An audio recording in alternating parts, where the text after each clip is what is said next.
Chapter 22, Wet Work. Like clockwork, after school ended everyone filtered their way out of the building and over to the Mother Base hideout to get to work on their respective things of interest. Ichigo and Chad were steadily on lookout duty with the mod souls for a bound attack, as was Haiden.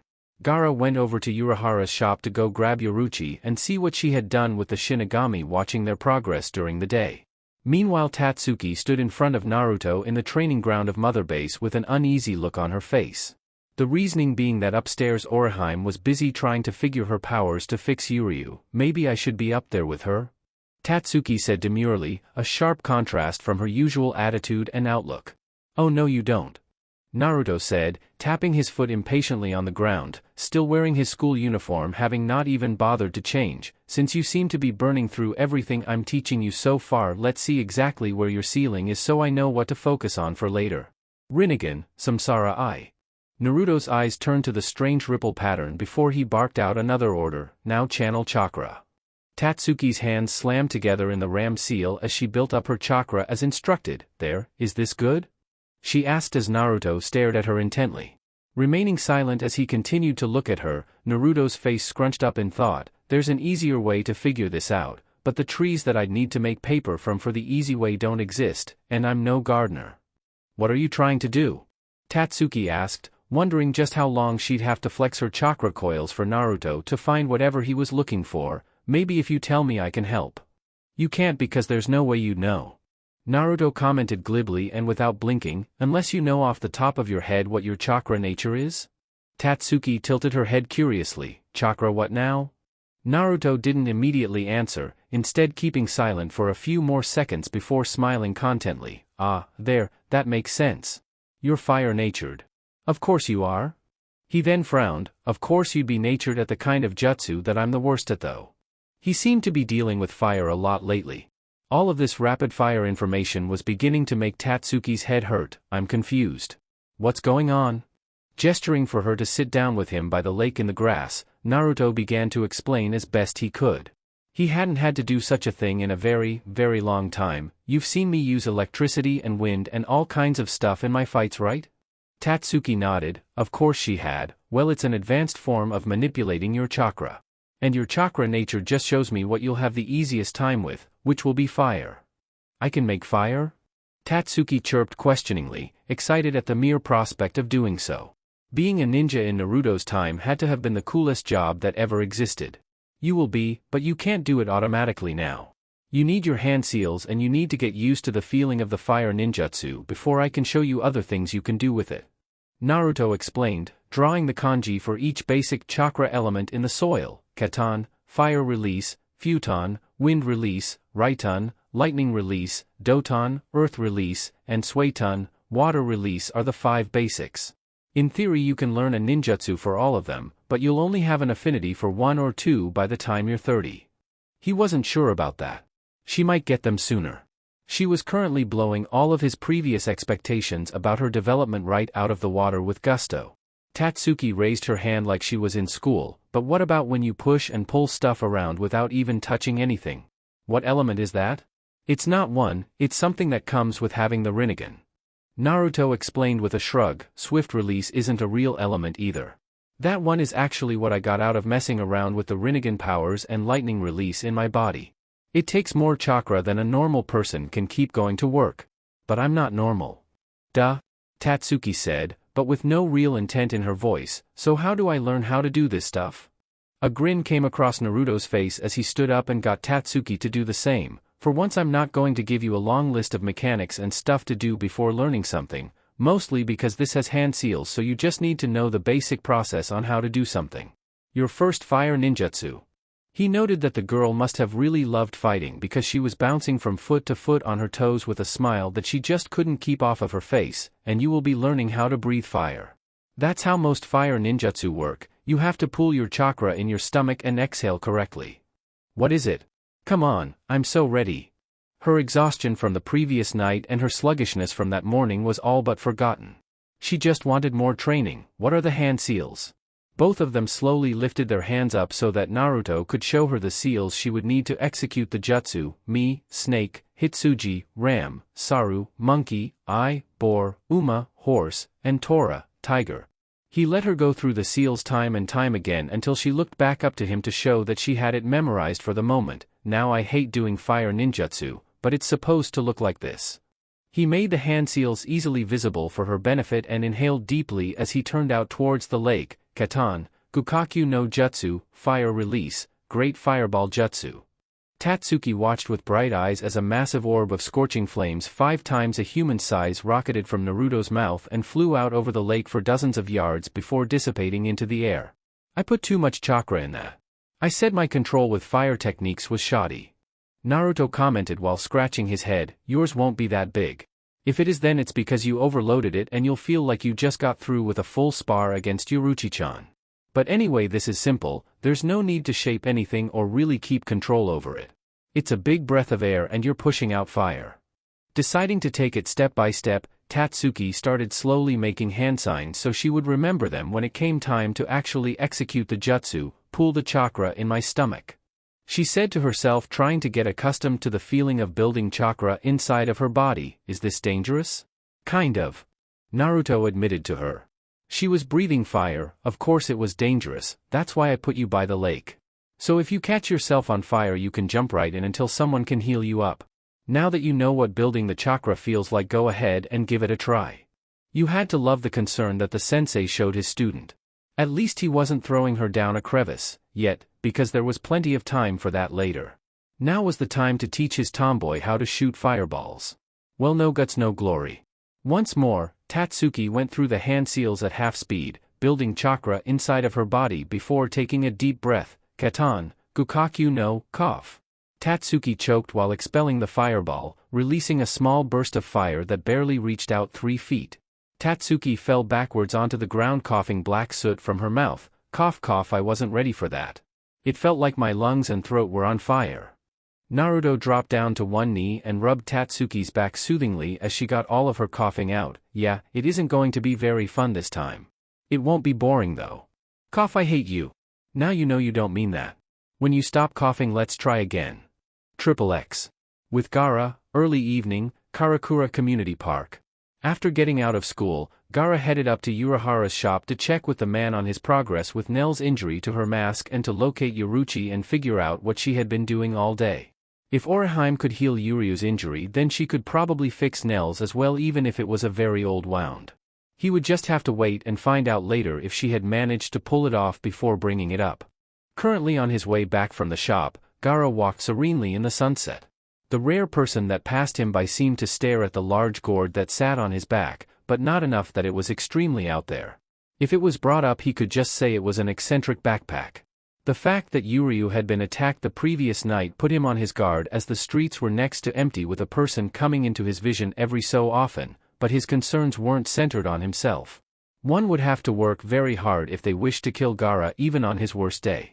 No, Gaara's thoughts were stuck on his friend and the man that was technically his boss, Uzumaki Naruto. He tried to hide it well, but even after all those years Gaara could notice the nuances in his friend's behavior. Seeing the Yoshino woman shook him up, and it was understandable. When he saw Haiden, even when he came across Gaara, Naruto had been given good foundational reasons as to why they existed, so even when he had been surprised when he had come across Gaara in Hueco Mundo, he more or less accepted it rather quickly. Now Yoshino hadn't come from nearly as far as Naruto's past, but her spirit hadn't been bound to Holy Land for eternity, nor had she been a hollow in hibernation. She had been as far as Naruto knew normal. He now knew that wasn't the case, but such a blast from the past was a spine shaker. The whole Bount thing was screwy. If all they were after was the souls of humans, then why were they being caught now when not a peep had been heard from them before? Was there an endgame? Were they really foolish enough to roost in Karakura town with its litany of defenders at the ready if all they wanted were souls? That couldn't be all that they wanted. What trouble this whole thing was turning out to be, but for a first operation to get their feet wet, Equilibrium couldn't really have asked for anything better to debut off of. Gaara's cell phone began to go off as he enjoyed his time taking a side trip through the park on his way back to Mother Base. Finding a good place to take a break and sit down, Gaara fished the phone out of his pocket and set his gourd down next to him on the ground. Hello? Hey Gaara. What's up, did you get lost or something? Yoruchi-chan and the Godai 13 reps beat you back here by 2 hours. Hearing Naruto on the phone got Gaara to release a sigh. I wasn't aware you had a mission for me that required my urgent attention, Naruto. Gaara said in his even-toned manner of speaking, though it was clear he was being snippy in his commentary. Well, I don't. But, Saye, you're right. You're over 2,000 years old, you can take care of yourself. Take your time. If anything comes up I'll call you if we need you. Feel free. Gaara said, looking at the nearby fountain that was spewing out water by the gallons. It didn't seem normal. Fountains weren't supposed to get full, were they? Having lived his entire life, and afterlife, in a desert where water was scarce if it even existed at all, Gaara was unaware of normal fountain protocol. It just seemed off to him. Gaara got up and walked over to the fountain to find it almost full as he had observed from afar. Someone needed to call city maintenance or something. Shut off the water, take some kind of precaution. What a waste otherwise. Didn't people know such a resource was precious? As he neared the fountain, Gaara saw 2 bottle caps floating within, neither sitting at the top of the water or sitting at the bottom, something he narrowed his eyes at before the entire fountain of water burst up and tried to ensnare him or whatever it was trying to do. Luckily Gaara was aware enough of something being funny with the situation that he was able to evade the sneak attack. The former Sunagakure shinobi let out a grunt as he quickly made it back to his gourd and placed it on his back, prepared for confronting his attacker. You think you can simply attack me and win just like that? Gaara said out loud for the benefit of whoever was attacking him. I may not be as strong inside of my body as I was when I was alive, but I won't even have to leave my Jigai for this. If he even had to leave his Jigai to fight whomever was facing him, he would have been cautious in doing so. With the Shinigami watching over the activities of equilibrium for the time being, they wouldn't be able to ignore the absurd amount of Ryatsu that would immediately spring from Gaara's Arankar form. The cork of his gourd popped off and sand began to billow out in preparation for battle as he kept his eyes peeled. The water had seemingly taken the form of 2 large bulbous stalk-like globs that seemed alive, wiggling around as if they were about to attack Gaara again. It had to be water, didn't it? Gaara thought to himself with a frown evident on his otherwise non-expressive features. You had better hope I don't find you. Gaara said before the water crashed directly at him, moving swiftly and cutting off any escape for him. After smashing into Gaara, his body turned into grains of sand that fell to the ground, soaked and battered. The actual Gaara was nowhere in sight, but in the air, a large eye scanned the area around the park looking for the ones controlling the water creature that happened to be storming about on the ground. After getting sight of exactly what it was looking for, the eye dispersed into grains of sand. XXX. He seems to have run away, brother. Indeed. Perhaps he is going to inform the Uzumaki person we've been hearing about of our location, but we'll be long gone before then. Let's go, Ban. Right behind you, ho. As the 2 bounce were about to leave their hiding place, another voice stopped them from doing so. You thought I would run away from you? That's a very big insult to me, just so you know. Gaara descended while standing on a platform of sand with his arms crossed over his chest. The 2 bounce were actually young children. 2 boys wearing dark gray shorts, brown sweatshirts, and hats. One had short hair and a red cap, ho, and the other had a white skull cap and longer hair, Ban. So you found us? Ban said, turning around with his twin brother to face Gaara. But what are you going to do now? Gaara didn't even blink as his sand platform drifted to the ground and collapsed, allowing his sand to go back to its normal wispy, easily malleable form. Capture you and interrogate you at Mother Base. He informed them, sounding casual over the whole matter, or you can just tell me what I want to know now and promise not to attack any more living humans. We see. Ho said, moving to a potentially defensive position as he saw Gaara's sand move around slowly. But you have to understand, with a choice like that, there really isn't much of a choice at all. Ban said, finishing his twin's sentence for him. Gaara's sand moved to capture the pair and restrain them to be taken back to base, but as he did so their water doll came to their defense, stopping in front of them and forcing Gaara to avert his sand lest he find his signature shinobi weapon drenched and harder to use. Our dolls Ghoul and Gunther are connected to us mentally, as am I with my own brother. We're the most powerful team due to the fact that we don't need to speak to communicate. Gaara uncrossed his arms and began using his hands to guide his sand more precisely if this was what he would have to contend with. He hated water users, at least he hated fighting them, mostly because water could affect his control over sand to the best of his ability and because he lived in a desert where water was scarce in the first place. Using water for ninjutsu always seemed like a waste to him. Apparently they could control their water like his sand without any hand seals at all. Kami, he hated not living in ninja times again when a person's technique could be broken down by the kind of hand seals they used. Oh well, much like Naruto, he worked better with a handicap, and this was one hell of a handicap if he had ever faced one. A weaker body, a disadvantage against water, a 2-on-1 fight, yes, it was quite the disadvantage. Still, he had not gotten a decent battle in his Jigai outside of the spars he had with others like Chad, Tatsuki, and Naruto. He was overdue for a fight that would give him some work either way, and this was as good a time as any for one. Well then, since you won't simply surrender to me, Gaara said, not reacting to the threat the two posed him in any way, shall we begin? The answer of both Ho and Ban was to use their dolls that embodied water itself to blast at Gaara to assume their attack once more. XXX. Mother Base, Executive Floor, Uzumaki Naruto's office/quarters. The front room of Naruto's designated area of the base was set up to look like the office of the Hokage back when he was a Konoha ninja. Gaara called it a subconscious yearning for something that he was unable to get in his own time. Naruto then proceeded to mention that Gaara's own front room of his office then looked just like his office when he was Kazekage, right down to the walls. He still wondered how Gaara managed that, and Gaara proceeded to shut up for the rest of the furnishing period of the base. No one wanted to go into Heiden's room though, even to just see what it looked like. They were afraid of what they would see and thought they were better off not knowing. So Naruto sat at his replica Hokage's desk in the big cushy chair behind it. The only exception was that there was no kanji for fire on the front of the desk. Instead there was the simple swirl pattern that was his clan's insignia. In front of him and seats facing him were the Gotei 13 representatives, Shuhei, Ranjaku, and Rukia. In his lap was Yoruichi for some reason, sitting contently. Not that he had a problem with that, but it didn't exactly scream professional or to take them seriously, especially with her smirking at him, daring him to tell her to get off. Damn, that woman was always trying to kill his attempt to look qualified. If she wasn't so great? Maybe if he had some Kage robes on that would have helped? The hat definitely would have made an impression for certain. Wow, maybe Gaara was right, maybe he was subconsciously yearning for recognition as a Kage? Meh, there'd be time for that later. Not like there was a budget or anything, so. Naruto said to begin speaking at the little meeting, you guys are supposed to be observing the way we operate. What exactly is that going to involve, just so I know?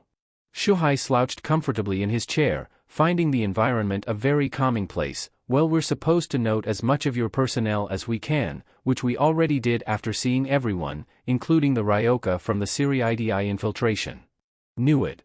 Yoruichi said quietly into Naruto's ear, chiming in between the 9th Division lieutenant's words, way to try and be all cloak and dagger back at the meeting in the Siri-IDI. At least his bluff in front of Yamamoto served the purpose of him not running the risk of figuring out that Naruto would have lied to him about Haiden and Gaara's abilities. Whatever the Shinigami here would manage to collect on the pair would only be in their Jigai if they were smart enough to stay in them. Shush you, Naruto said, slapping her high up on the thigh behind the desk and out of sight. Yoruichi rolled her eyes as Naruto turned his attention back to Shuhei. So yeah, since you've seen everyone that works here, what's next? Ranjaku clapped her hands together once in a happy-looking manner. Well, next it's the actual observation part. One of us will observe the administration aspect of your group. Shuhei lifted his hand in acknowledgement of his role. Another will observe the day-to-day operatives that you have and see how they work. Rukia nodded with a small smile on her face, indicating that it would be her doing that, and the last one of us will be directly observing Karakura Town and seeing how your presence affects it overall. That one will be done by me. Shuhei fought the urge to palm his face. Ranjaku's observation of Karakura Town would be carried out, for around 2 hours. The rest of it would be done by way of her shopping and goofing around. He was well aware of how his longtime drinking partner would operate on such a mission. On the other hand, Naruto and Yoruichi weren't aware, and this sounded like a completely plausible plan of action for the 3 Shinigami observers. So we're just to act normally, as if nothing out of the ordinary is going on, right? Shuhei nodded and Yoruichi grinned almost unseen. Well, I think we have that well under control, don't we, Naruto? Yes. Naruto said with a deadpan look on his face as Yoruichi pulled on his whisker-marked cheek. Yoruichi-chan is always messing with me like this. It's totally normal. Rukia's eyebrow raised up at hearing that bit of information, while Yoruichi kept manipulating Naruto's face with her hands once she realized that he was not going to try and stop her from doing so. I thought you were the one in charge. I am. So why don't you just tell her to stop or something? Naruto turned his head towards the happily smiling Yoruichi. as if she knew what he was going to say and seemed okay with his coming answer. I could tell her to stop if it really bothered me, but if it's not important she won't listen to me anyway. How important? People dying important. And you're okay with that? Why wouldn't I be? Naruto asked with a curious expression on his face, one that was shared by Yoruichi as she had his cheek stretched out. She does great work, she listens to me when I actually order her to do stuff, and most of the things I know about the afterlife I know from her. If it wasn't for her I wouldn't even know anything about the Siriidii and probably would have done something involving hollows or plus souls in general to get your attention by now, and not in the good way. He could only imagine, he thought the Gedu was a separate plane to store things like items or people he wanted to protect, and it just wasn't that simple.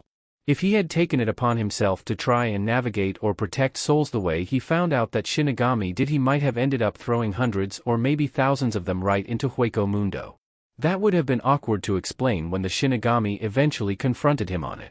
Once again, thank goodness Yoruichi found him that day that hollows attacked Karakura town by the droves, or his little series of experiments with the Rinnegan abilities could have taken a sour turn after that encounter. Well, there's nothing wrong with that, Rukia said earnestly, not very surprised since quite a few Godai 13 captains and seated officers had a similar laissez-faire way of handling things amongst their ranks, her squad included. As long as things got done it didn't matter how they went about doing it. At that moment, Yoruichi's eyes seemed to harden slightly at the feeling of a familiar power in the distance. Naruto? I think Gaara is fighting. His energy spiked the way it does whenever he fights in the training room.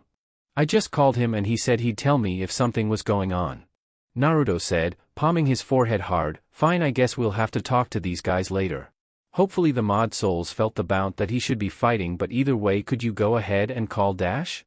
Before he could finish his statement, a familiar Ryatsu that hadn't been felt in quite some time by those that were aware of the source fell over the entire building and stopped Naruto, Yoruichi, and Rukia cold, with the petite Shinigami speaking up first on the subject. Was that just Dash?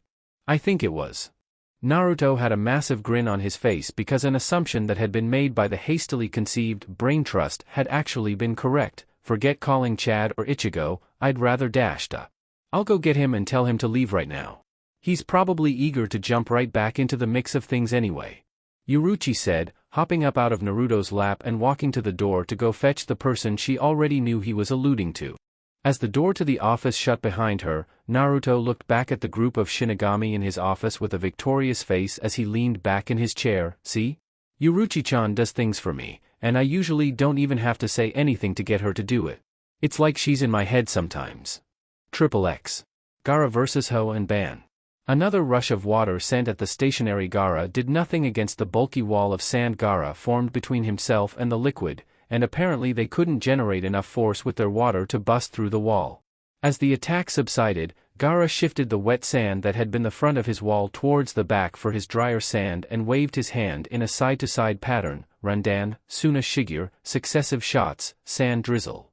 The sand fired off multiple sand projectiles at Ho and Ban, forcing them to duck behind the trees in the park where they were battling. We can't reach him, Ho said as the sounds of the sand thudding off of the trees echoed out. What do we do now? Ben narrowed his eyes as he tried to peer at Gaara and had to duck his head back behind the trunk as a shot of sand stripped the bark off of it. If he is able to handle the amount of water we have now, then we simply have to get more, don't we? Sabaku so-so, sand waterfall funeral. The sand that Gaara had used to fire at Ho and Ban stuck to the trunks of the trees and allowed Gaara to crush the wood with his sand to get rid of their cover. Ho and Ban ran away as fast as the two youthful-looking bounce could once they saw the pressure that Gaara's sand could squeeze with. Gaara's sand was in pursuit of them and would have quickly captured them had the water dolls Ghoul and Gunther not utterly drenched every grain coming to the defense of their Bount masters. An annoyed grunt from Gaara followed as he called his sand back close to himself and moved to catch the two brothers, something he did in a matter of moments, finding them right back where the battle had more or less begun, at the fountain. And the fact that they had seemed to stop running didn't give him any reason to relax in his mind. The thing about our dolls are, Ho started to say, that they can control any water, any body of water they come into contact with. Ban finished with a smirk.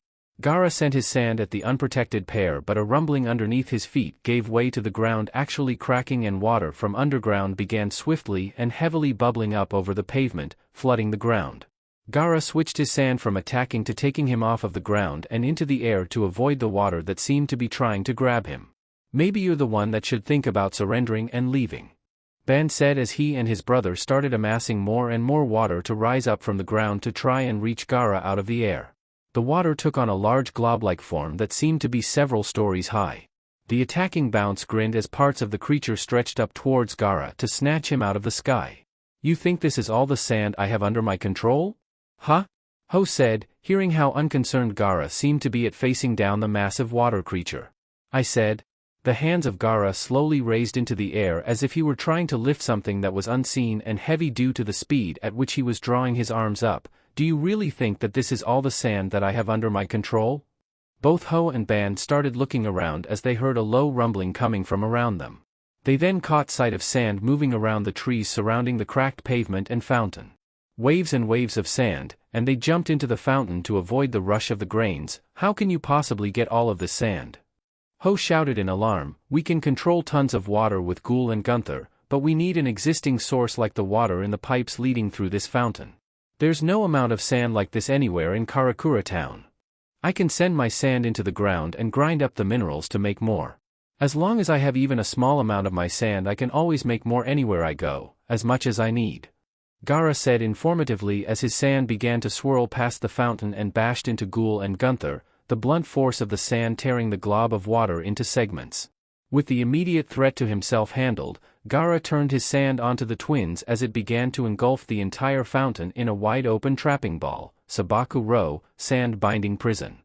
The twins were not nearly fleet-footed enough to escape being trapped, but their dolls were not as slow as they were and sprang to Ho and Ban's defense.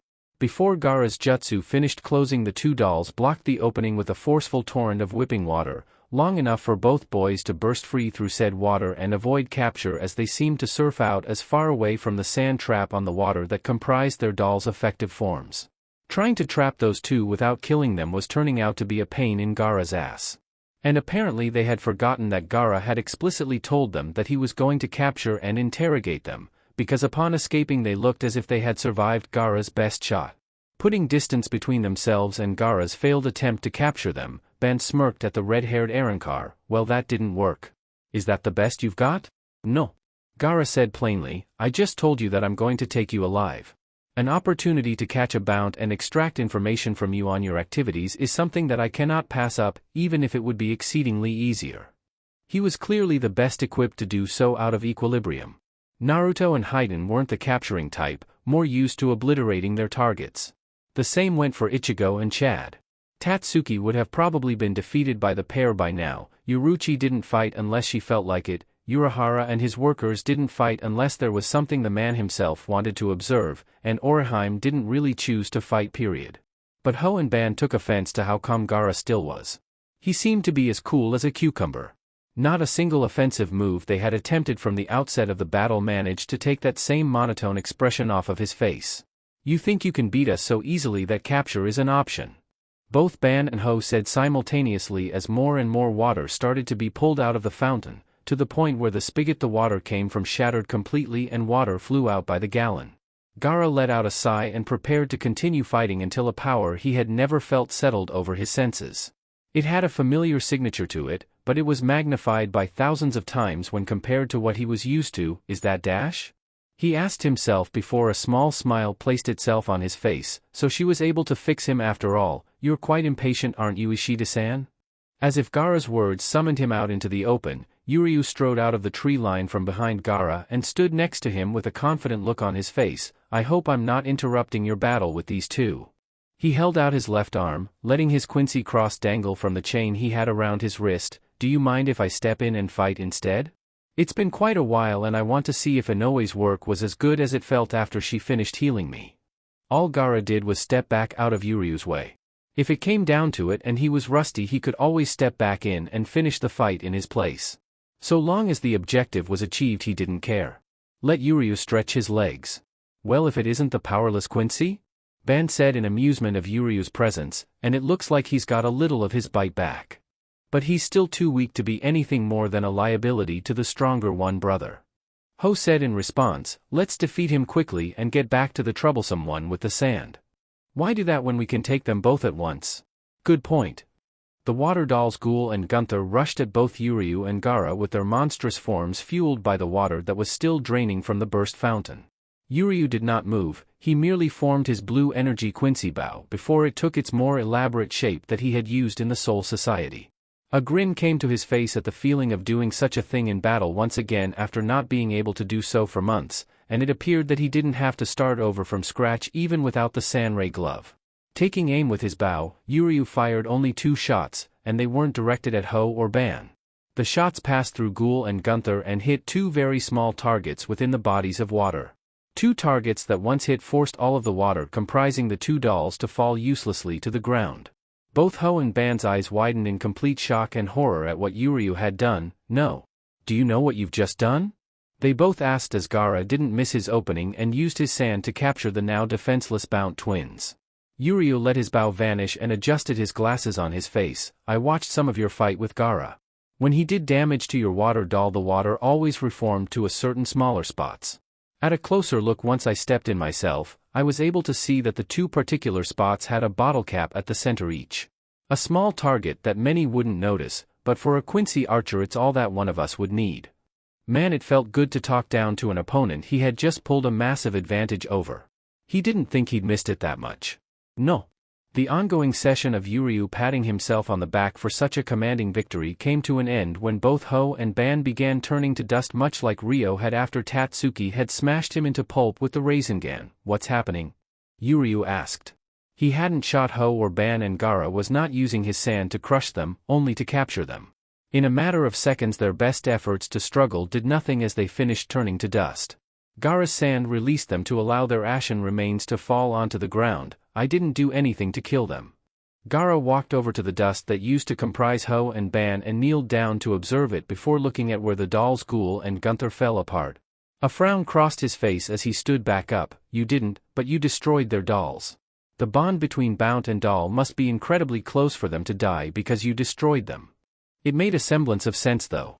All of the Bount's combat-oriented abilities lay with their dolls, so destroying them had to do something catastrophic. Still though, this wasn't as much of a victory as Gaara had originally hoped for. Thus he felt he was completely in the right when he formed a large hand made out of sand to slap Yuryu and send him sprawling across the ground. Yuryu jumped back up, spitting out grains of sand and glaring at Gaara. What possible reason would you have had for that? I was trying to capture those 2, not kill them. Gaara said with his arms crossed as his sand filtered back into his gourd and his cork closed it off. If I had been trying to kill them, my battle style would have been far more offensive.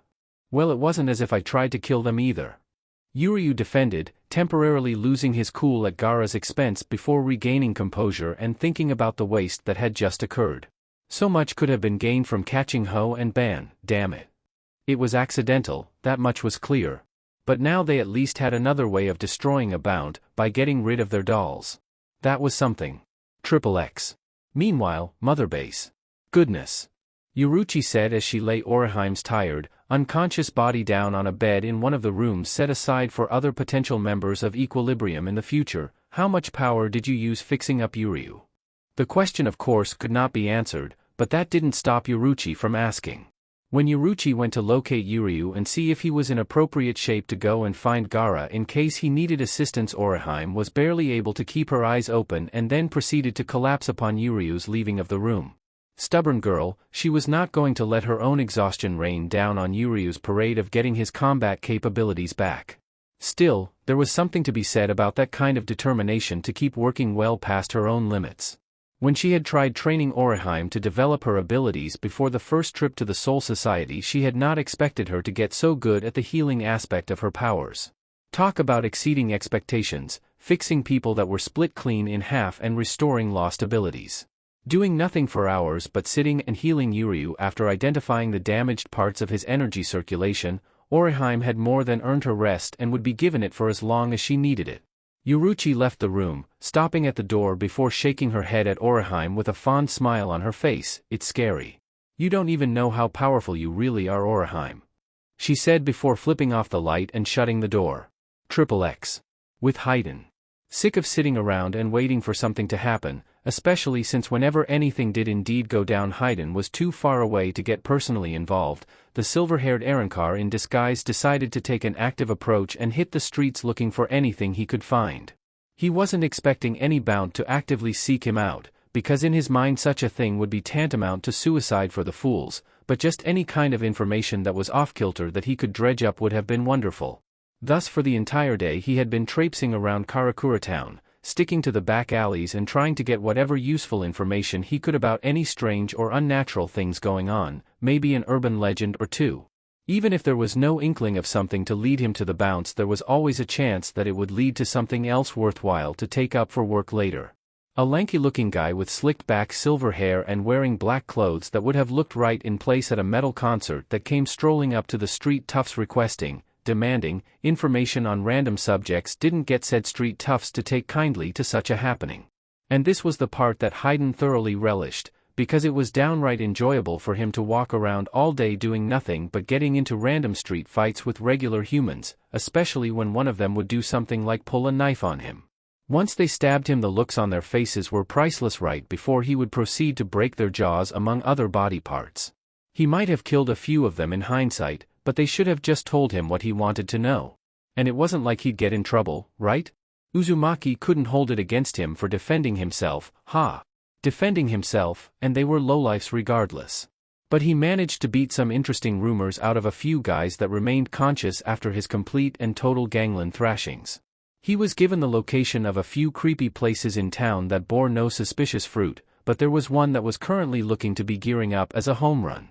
He managed to stomp the piss out of one person that told him the location of the richest person in Karakura town. At first Haydn didn't want to hear any of that crap because he already knew the richest man in Karakura town and where he lived, but when it wasn't revealed to be the industrial district he then realized that Uzumaki hadn't bought anything or done anything public that someone would have been able to track other than buying the large, but abandoned office facility that was their base. So the information led him to a location where there was apparently someone incredibly rich that had never been seen to rob or steal from for any of the thugs he had been talking to. A gated-off beautiful piece of large forested property.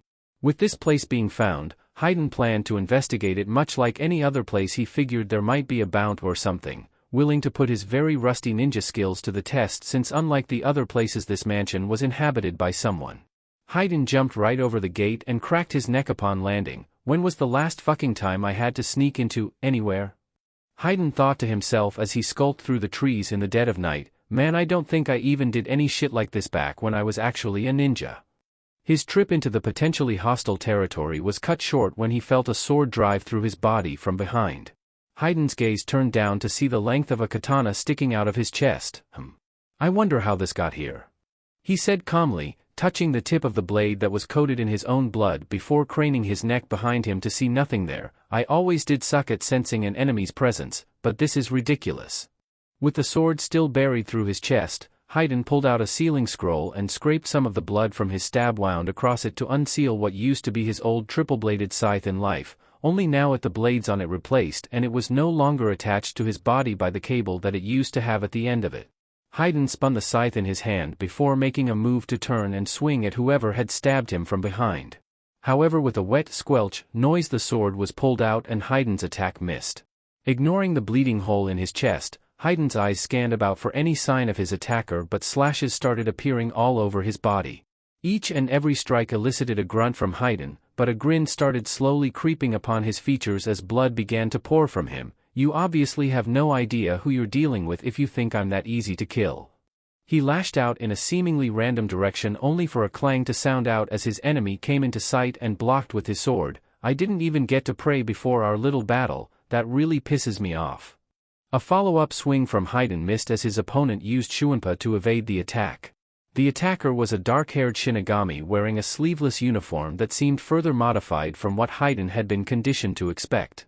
A Shinigami. Haydn said, expressing interest in the fight, I haven't tangled with one of them for real before. A shame I made a promise to stay in my Jigai or we could have some serious fun with this battle. The Shinigami in combat with Haydn held his sword up, prepared for Haydn to attack him. So your group discovered this place? I don't know how you did, but you're going to die here. A series of barking laughs ripped from Haydn's throat at the man's declaration. Well, the thing is, when you stay out of sight you'd better make sure there's nothing extraordinary about you, like the extraordinary amounts of cash you have to be keeping to afford a place like this. I mean, Uzumaki is rich, but you'd never know it because he doesn't waste money on mansions. And you think you can kill me? Go ahead and try. With that, Haydn rushed forward at the Shinigami, wildly swinging his scythe without any kind of rhyme or reason. To the credit of the enemy, he stayed queued up with Haydn all the way, trading strikes with their respective weapons and ignoring Haydn's raving grunts and unnerving shrieks as the melee continued. The two clashed weapons and pushed off, giving some distance once again as the Shinigami addressed Haydn. Where are your partners? Elsewhere on the grounds? Wouldn't you love to know? Haydn taunted before attacking again, dragging the blades of the scythe through the ground before trying an upward swipe that the Shinigami had to lean back out of the way to dodge. He returned fire by delivering a kick to Haydn's exposed side, but Haydn lowered his arm, blocking with his forearm and elbow, a Shinigami being a bitch to the bounce. I'm sure there's something funny about that somewhere. Don't speak about concerns you know nothing about. The outburst quickly settled back down to a seething loathing of the silver-haired berserker as he scrutinized Haydn's bloody appearance. You remind me of that person. And you remind me of something. Haydn retorted lamely. What's your name, Bount bitch? Ichino's Maki. He didn't feel anything other than an intense dislike for a bloodthirsty butcher like Haydn, but it didn't matter at that time. He wasn't the actual person that he wished he could defeat and destroy. Haydn was just cut from a similar mold. You're a very durable foe, but you're not very polished with your blade work. Blah, blah, blah. Let's just fight already. Haydn shouted again as he rushed at Maki. Instead of preparing for another exchange of sword strikes, Maki held out his sword and spoke again. Kuka Hiramik, Nijigasumi, shine brightly, rainbow mist. The vision of Haydn was immediately assaulted with a rush of bright light that blinded him immensely. Lashing out with a swing of his scythe was not the advised course of action, because after he did so he found his arm cut off at the elbow. Blood squirted from Haydn's stump of an arm as he growled and cursed in pain, you son of a bitch. As his vision returned he was unable to even see Maki any longer, something that set him off even more. God damn it. You're dead, do you hear me? No. You're dead. There's no more reason to fight you. With a wound like that you'll bleed out in a matter of moments and that will be that. You should never have come here. After speaking his piece, Maki's presence disappeared from Haydn's limited senses again. Haydn grit his teeth angrily and picked his severed arm up off of the ground. Did he really think that he would just bleed out and die that easily? What kind of bullshit was that? It was insulting, and it was an insult that Haydn was not going to take lying down. Plucking the severed arm, still gripping the scythe off of the scythe so that he could carry it in his hand that was still intact, Haydn spared one more look around the forest before heading back to the gate the way he had come in. I'll be back, Bount bitch, and I'll guarantee you that by the end of all of this I'll be eating my cereal out of the back of your skull. And I hope you heard that? He'd be definitely petitioning Uzumaki to leave his Jigai the next time. His Jigai was too spongy, fragile, and susceptible to fight-ending damage even if he couldn't die, and Kakuzu wasn't around to stitch him back together if he lost a limb. If he could come at that weak bastard as an Arrancar, the fight wouldn't last 5 minutes though, and he knew it. XXX. Bount Mansion, Common Room. TCH. Kane said as he felt Maki's presence re-entering the mansion again. Send the loyal guard dog out to patrol the premises, at Korea? He uttered as he pulled his fedora down to shade his eyes. Korea didn't respond to Kane's crack at Maki as there was no reason to do so. It was the way Kane was these days, a mouthy and brash man that was strong enough to deal with the consequences for his attitude, consequences that he hadn't had to face for over a century. On the other hand, there were others in the room aside from Korea and Kane. A professional-looking man with combed black hair, large glasses, a white button-up shirt with a red tie, and black slacks sat in a wooden chair on a far wall at a desk. A young-looking man wearing white shorts with black trim, and a sleeveless white shirt with a high collar and black trim, with light orange short hair that had one spiky bang hanging over his right eye, leaned against the wall by the door. An old man with gray hair wearing a black suit and a purple ascot around his neck sat in a cushy armchair. A large, muscular man with short red hair, a beard, and an orange mohawk sat in a couch wearing a gray tank top and black pants with large headphones around his neck. On the arm of the same couch there was a woman with long dark green hair wearing a purple Chinese-style qipao and beige pants. Out of the lot of them, only the man leaning against the wall by the door and the woman sitting on the arm of the couch spared a glance to glare momentarily at Kane. He was such a pain to have around, and no one could check that attitude of his because of how powerful he was. "I really wish sometimes you'd know when no one wants to hear your shit, Kane," the green-haired woman said, getting a smirk out of Kane that got a scoff out of her. "Oh come on Yoshi." Kane started up once again, just because at Mabashi's throat right now dashed a. He gestured over to the young-looking man leaning against the wall. "That doesn't mean that I'm the next best thing to pick a fight with." The muscular man in the couch kept Yoshi from trying to stand up and go into further detail on the matter before addressing Kane. "You should know by now not to intentionally try to come to blows with your Bount brethren. Both of you," he said, making sure Yoshi got the picture as well before she ripped her arm out of his grasp. Kane was able to feign an apologetic look at the man. "Sorry Master Koga, I'm just a little stir-crazy being cooped up in this mansion so much. I mean, we can't all just run off as we please the way Yoshino does. The twins are dead." The young man against the wall, Mabashi said before flipping his bang back, uselessly because it merely descended back over his eye. "Stupid brats should have done more legwork before picking a fight with the first straggler they came across." Yoshi turned towards Mabashi and spoke up, "And you think you can do better than them? You'll probably drop dead the second you fight a single Shinigami." "Oh shut up you old hag." Mabashi responded in order to get under Yoshi's skin. "What would you know about anything to do with fighting? You might as well be like Ogaki for as much as you suck with your powers," he said, gesturing his head towards the bespectacled man sitting at the desk. Taking offense to being slighted at her abilities, this time Koga didn't even try to stop Yoshi as she jumped up looking ready to fight. "I'll cut you down in a heartbeat and show you just why you're the weakest link in the room, you piece of dashed. I'm tired of hearing you bicker." The old man in the armchair said cantankerously, "Are we here for a reason or is it just to listen to these idiots all take jabs at each other?" He asked Korea. There was no sign of Korea having taken any offense to his subordinates and their actions. "I wish you were all more patient like Koga," he said with a chuckle, "but we've finally identified our Quincy. Now all we need to do is merely take him for ourselves. His powers have conveniently been restored for our benefit. And this is where you will all come in, even Yoshino." The man with glasses, Ogaki, spun around in his chair at his desk to face all of the other Bounts. "We can't waste any time with this next move. They know where we are now and we know that they're willing to react to us. So we just have to create a scenario that they all have to adjust accordingly to." "Finally!" Kane exclaimed in a boisterous manner before more and more lunacy seemed to seep into his voice. "I'm gonna track Uzumaki down and I'm gonna tear him apart. Make a fool out of me and Wayton will he? I'll dash." "Kane!" Koga exclaimed with an authoritative voice. "Control.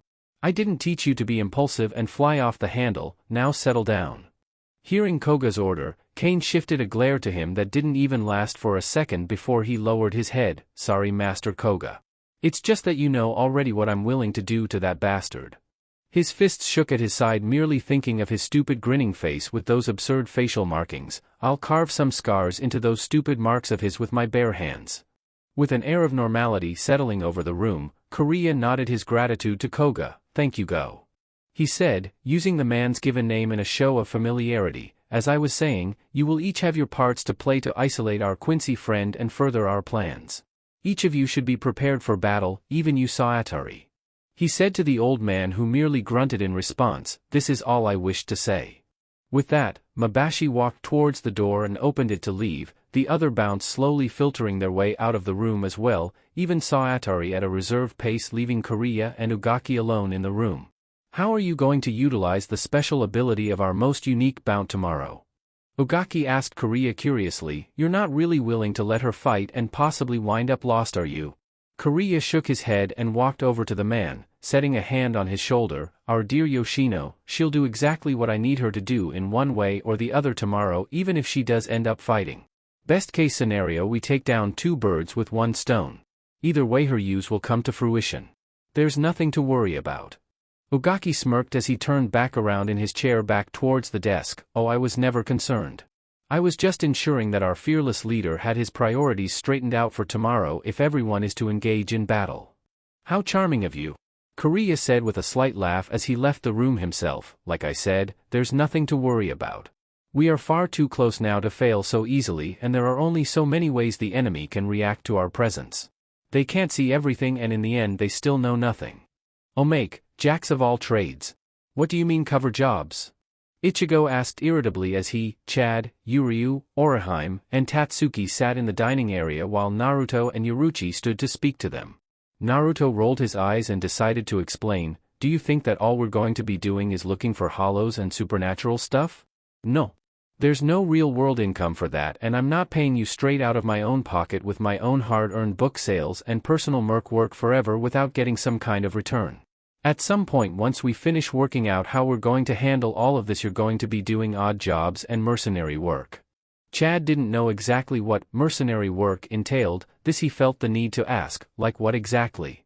Lifting her hand to begin counting things off on her fingers, Yaruchi proceeded to state what could be considered possible jobs. Let's see, distance transportation of sundry goods and items, bounty hunting, bodyguards, black ops military crap for both potentially the Siriidii and the living world's governments, physical manual labor, stand-in work for certain groups that need a substitute of some sort. All kinds of things really. We could wind up doing next to anything. I'm not killing anyone for money. Chad said resolutely with absolutely no room for argument. No one else said so, but everybody felt pretty much the exact same. They weren't going to just go and end someone's life for no reason other than being paid to do so. Naruto and Yaruchi looked at each other before turning back to Chad with Yaruchi again addressing him, we weren't going to make any of you kill anyone. As a matter of fact we'll be screening requests and we won't accept any that we don't want to take. And depending on your skill set certain jobs will be recommended for you. Then there's the fact that you can get your own jobs if you really wanted to. Besides, if an assassination that they felt like accepting really came up, that was what Haiden was for. Orihime raised her hand as if they were in school and Yaruchi pointed at her, yes, Orihime. Orihime let her hand fall before asking her question, so we can be astronauts? Tatsuki without missing a beat palmed her forehead hard at her best friend's query while the other boys looked at her as if she were insane. They should have been used to it by then in all honesty. In return, Yaruchi gave her a dry look while Naruto had one of complete amusement on his face, watching Yaruchi try to make a case, well in theory I guess you could be an astronaut for one of your possible jobs. That's right Orihime-chan, reach for the stars.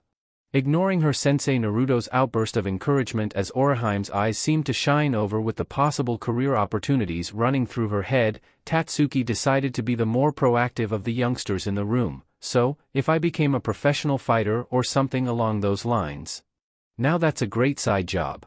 Yaruchi explained with a smile, seeing that someone was getting the point, and with a job like that we would be your managers, and you would give us 25% of what you made. 25%? Tatsuki bristled at hearing how much of her future potential fight purses she would have to part with if she were to take such a career path. What the hell kind of managers would you be?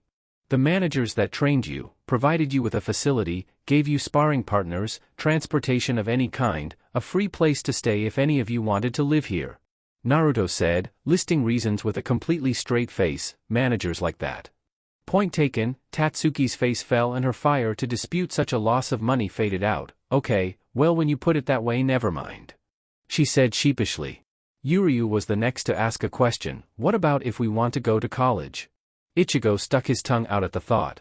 He wasn't particularly the type to want to shoot for more education even though his grades were pretty good. Go to college if you want to. Naruto said, picking his ear absently, we're still going to bug you with work. A chuckle came from Yaruchi as she crossed her arms over her chest, definitely, because we're probably going to be the ones putting you through college anyway. That sounded good enough to Yuryu. He'd probably get bored in college if he didn't get to do some ridiculous, crazy supernatural job or mission now that he had been doing so for as long as he had been. Still, he had one more concern, do we get health insurance or dental? He asked, adjusting his glasses on his face as if he had asked an important, make-or-break question. Everyone in the room, Orihime included, just gave him a deadpan stare that eventually made Yuryu feel self-conscious about asking in the first place. As time dragged on, Naruto eventually came up with an appropriate sarcastic response to such a question. Yes, you get health insurance and dental for working here. Our health plan goes by the name of Shun Shun Rika and our physician of choice is in no way Orihime-chan. He said, pointing to the resident healer, trying to be a smartass and everything. Yay Shida, way to ruin the assembly. Ichigo followed up grumpily, putting the storm cloud over Yuryu's head further.